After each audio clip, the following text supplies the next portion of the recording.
Hello everyone, welcome to Abhipedia. I am Sarthak, senior faculty Abhipedia. So अब जो ये वीडियो मैं आपके लिए लेके आया हूँ आज, here I want to talk to you about the common mistakes that you need to avoid for your upcoming NABARD grade A phase 2 which will be held in on 19th of November. अब सिर्फ 2 या 3 दिन ही रह गए, right. अब जो ये time है ना, ये बहुत ही क्रूशियल टाइम है। यहाँ पर हम जनरली कुछ चीज़ें भूल जाते हैं, नर्वस होने लग जाते हैं और कुछ मिस्टेक्स हम कर बैठते हैं जो कि हमें, जहाँ हमारा एग्जाम क्लियर होने के बहुत ज़्यादा चांसेस थे और हमारे चांसेस क्या कर देता है, वो कम कर देता है। तो आपको ये वाली मिस्टेक्स करनी है avoid. So today I will be talking about those mistakes that you need to avoid, right. So सबसे पहले मैं आपको एक चीज़ बताना चाहूँगा। First, don't be nervous at all.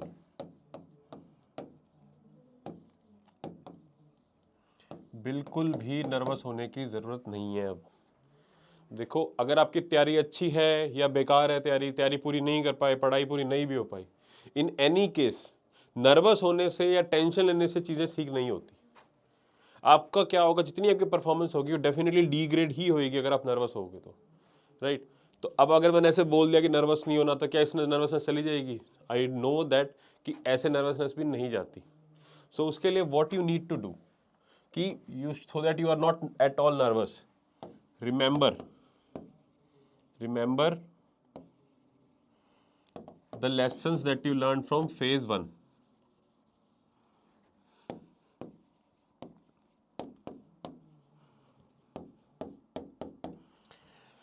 I am sure कि अगर आपका फेज 1 क्लियर हुआ है, बट स्टिल फेज 1 जब आप दे के निकले होगे तब दिमाग में ज़रूर आया होगा कि यार एक दिन और 2 दिन में ऐसा हो जाता, मेरे को और मिल जाता तो मैं डेफिनेटली थोड़ा और अच्छे से कराता, मैं रिवाइज कर लेता, मैं उस चीज़ को दोबारा से पढ़ लेता, राइट। ये वाला टॉपिक ईएसआई का टॉपिक रह गया था, मेरा एआरडी का ये टॉपिक रह गया था, मैं और अच्छे से कर सकता था।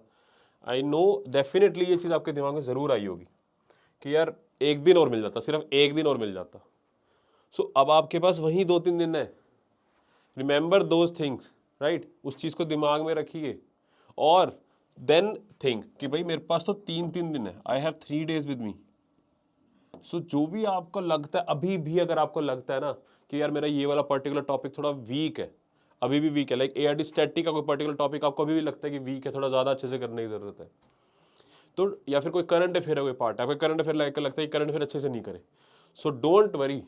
आपके पास अभी भी इतना टाइम ज़रूर है कि आप उन जो आपके वीक टॉपिक्स है, एक या दो पर्टिकुलर टॉपिक है, आप उनको डेफिनेटली अभी भी प्रिपेयर कर सकते हो। Do not at all think कि यार अब टाइम नहीं है, अब टाइम नहीं है। अगर आप ऐसा हर टाइम यही सोचते रहोगे ना कि टाइम नहीं है, टाइम नहीं है, तो डेफिनेटली नहीं होगा। जो टाइम आपका होगा वो भी उसी फालतू की चीज़ को सोचने में निकल जाएगा, right. So what I am trying to tell you that you still have time. Time आपके पास अभी भी इतना ज़रूर है so that you can prepare your 1 or 2 week areas, right. इनको डेफिनेटली आप प्रिपेयर कर सकते हो। So do not at all think कि ये चीज़ नहीं है। और एक और मिस्टेक बच्चे क्या करते हैं, the biggest mistake that I want to tell is this: do not ignore English descriptive.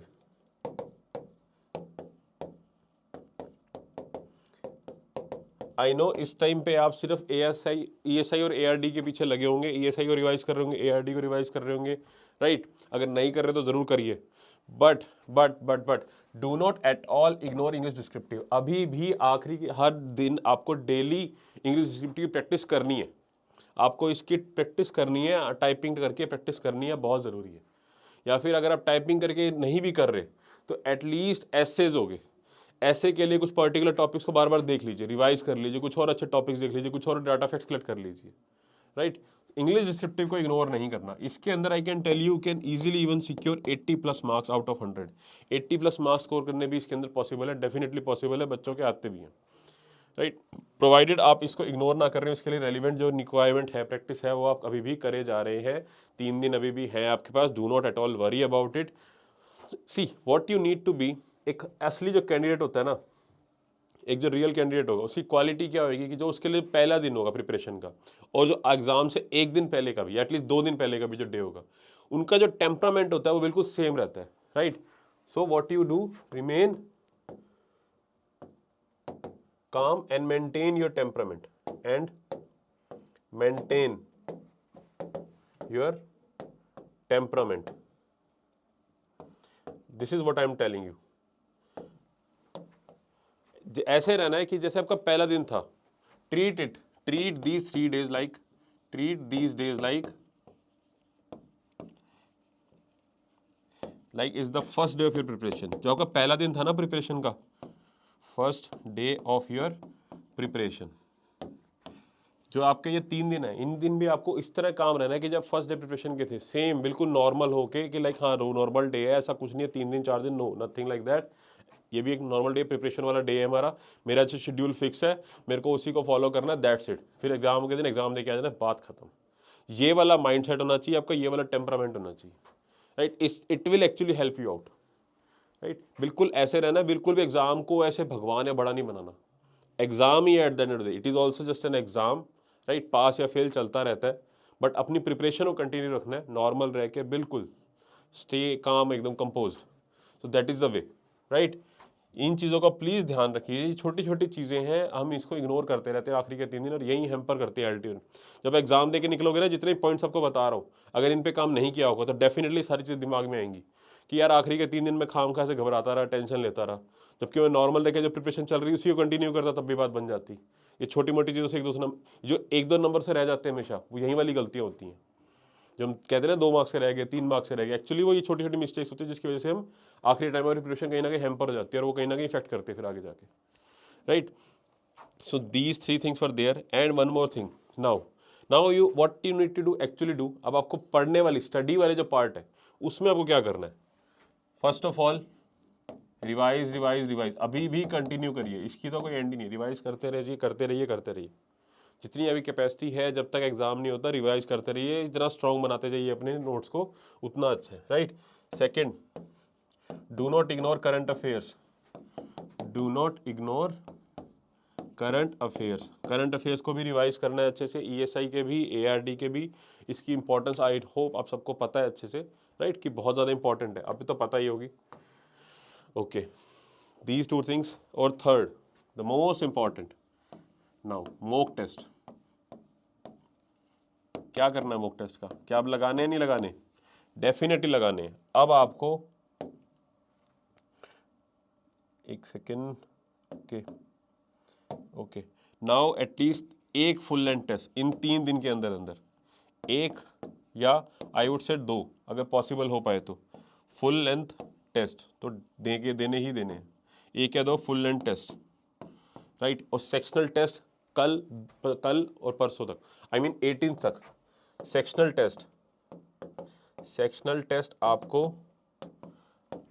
आज और कल 2 दिन है आपके पास, सेक्शनल टेस्ट भी लगाने हैं फॉर 2 days, 17 तक, 17 तारीख तक, आज और कल आपको सेक्शनल टेस्ट भी लगाने हैं। और 2 दिन के अंदर अंदर पॉसिबल होगा तो 2, नहीं तो 1 फुल लेंथ टेस्ट डेफिनेटली लगाना है आपको। तो ये चीज़ भी बहुत ज़रूरी है, पूरा उसी मोड में रहेंगे आप। अगर मॉक टेस्ट दे के जाएंगे ना, आप टेस्ट वाले मोड के अंदर रहेंगे, ये बेनिफिट होता है उसका, कि आपको पेपर जब एग्जाम डे जाओगे आपको घबराहट नहीं होगी, बिल्कुल भी नर्वसनेस नहीं होगी, नॉर्मल ही लगेगा वो, क्योंकि अभी तो दे के आया मैं टेस्ट, मेरे को पता है कैसे अटेम्प्ट करना है, कैसे लिखना है, क्या करना है, क्या टाइप करना है, फटाफट हो जाएगा काम, राइट। बाकी आपकी प्रिपरेशन तो ये पढ़ने वाला काम तो है ही, जिसको रिवाइज करना, मिस नहीं करना, right. So these were the things that you need to focus on, and इन चीज़ों को अवॉइड नहीं करना आखिरी के 3 दिन भी, काइंडली प्लीज इन चीज़ों का ध्यान रखिए, right. These things will definitely gonna help you out. और हाँ, अपनी फिजिकल हेल्थ का भी ध्यान रखिए 3 दिन। अगर आप वर्कआउट जो भी करते हैं, let's say you are going to gym, और आप योगा करते हैं, रनिंग करते हैं, whatever you feel, you play outside, उस चीज़ को भी इन 3 दिन में डेफिनेटली कैरी फॉरवर्ड करना है। ऐसा नहीं है कि आप बंद कर दें खेलना, या बंद कर दें अपने फिजिकल हेल्थ का ध्यान रखना, वर्कआउट करना, नहीं। टाइम थोड़ा सा कम कर सकते हैं डेफिनेटली, कि हाँ आप जहाँ 2 घंटे करते हैं वहाँ 1 घंटा कर दीजिए, वो आप कर सकते हैं, बट हाँ करना ज़रूर है। फिटनेस बहुत ज़रूरी है इन 3-4 दिनों के अंदर भी, कुछ भी ऊपर नीचे नहीं होना चाहिए, दिमाग बिल्कुल फ्रेश रहना चाहिए। फिजिकल हेल्थ के साथ आपका मेंटल हेल्थ कनेक्टेड होती है, and I hope you know that, right. So these things you need to do. और इसके साथ I wish you all best of luck, I wish you best of luck for exam. I mean last के 2-3 दिनों में definitely I will be there for you, आपके लिए मैं ऐसी कंटिन्यूस वीडियोस लेके आता रहूँगा, don't worry, don't be nervous, right. पूरे जोश के साथ एग्ज़ाम देना है, घबराने की ज़रूरत बिल्कुल भी नहीं है। डेफिनेटली एग्ज़ाम क्लियर होगा, अगर आपने मेहनत करी है, इन चीज़ों का ध्यान रखा है, तो एग्ज़ाम तो ज़रूर क्लियर होगा, बिल्कुल होगा, right. So with this I wish you again good luck for your exam, and till our next video, take care and bye bye, thank you.